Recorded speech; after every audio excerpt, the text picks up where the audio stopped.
નમસ્કાર મિત્રો આ ભાઈ વિડીયો બનાવીને એવું કહ્યું છે કે તમારા શેરને તો પાંજરામાં જવું જ નહોતું, પણ શું કરે? ઘણા પીઆઈને બધાને પૈસા આપ્યા, પણ શું કરે? પાંજરામાં તો છેલ્લે જવું જ પડ્યું. તો હું તમને આ ભાઈનો વિડીયો બતાવ્યો. એના પહેલા જો તમે આપણી ચેનલમાં નવા આવ્યા હો તો ચેનલને સબસ્ક્રાઇબ કરી દેજો અને વિડીયોને લાઇક કરી દેજો. તો મિત્રો આ તો વિડીયો જોઈ લો, પછી આપણે તેના વિશે વાતચીત કરીએ.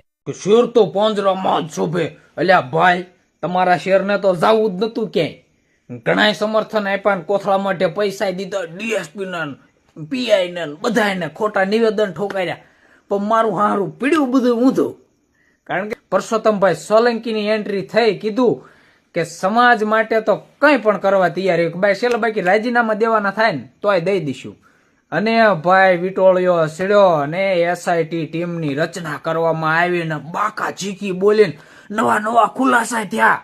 અને પછી વાવાઝોડું જયરા જાહીરના ઘરે ગયો ને પકડ્યા ને બોલાય જેલમાં ઘાલી દીધા.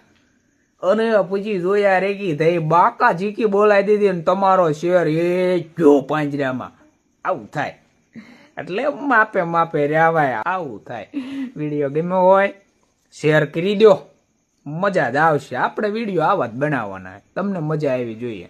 તો મિત્રો તે વિડીયો તો જોઈ લીધો હશે. આ ભાઈએ કોઈક ભાઈનો વિડીયો પાડ્યો છે, એટલે ભાઈએ એવું વિડીયોમાં કહ્યું હશે કે શેર તો પાંજરામાં જ છું. એટલે આ ભાઈ એવું કહે છે કે શેરને પાંજરામાં તો નહોતું જવું, પણ શું કરે? પૈસા ઘણા ખવડાવ્યા, પણ અમારા આવા જ પરસોત્તમભાઈ સોલંકીની એન્ટ્રી થઈ એટલે બધું ઊંધું પડ્યું. એટલે જેલમાં આખરે જવું જ પડ્યું, કેમ કે ઘણા ખોટા નિવેદનો અપાવ્યા, ઘણા પૈસા ખવડાવ્યા, પણ શું કરે? આવજની એન્ટ્રી થઈ એટલે પછી જેલમાં તો જવું જ પડે ને. અને પછી આ ભાઈ એવું પણ કહી રહ્યા છે કે અને પછી અમારા હાવજની એન્ટ્રી થઈને એણે કહ્યું કે અમારા સમાજ માટે જો રાજીનામા આપવા પડે ને તો પણ અમે તૈયાર છીએ. એટલે તમે તમારા ખાલી આરોપીને પકડવાનું કરો. અને પછી એસઆઈટી ટીમની રચના કરવામાં આવી. તો મિત્રો આ ભાઈ વિશે તમારું શું કહેવું છે તે તમે જરૂરથી કોમેન્ટ કરજો. અને જો તમે આપણી ચેનલમાં નવા આવ્યા હો તો ચેનલને સબસ્ક્રાઇબ કરી દેજો.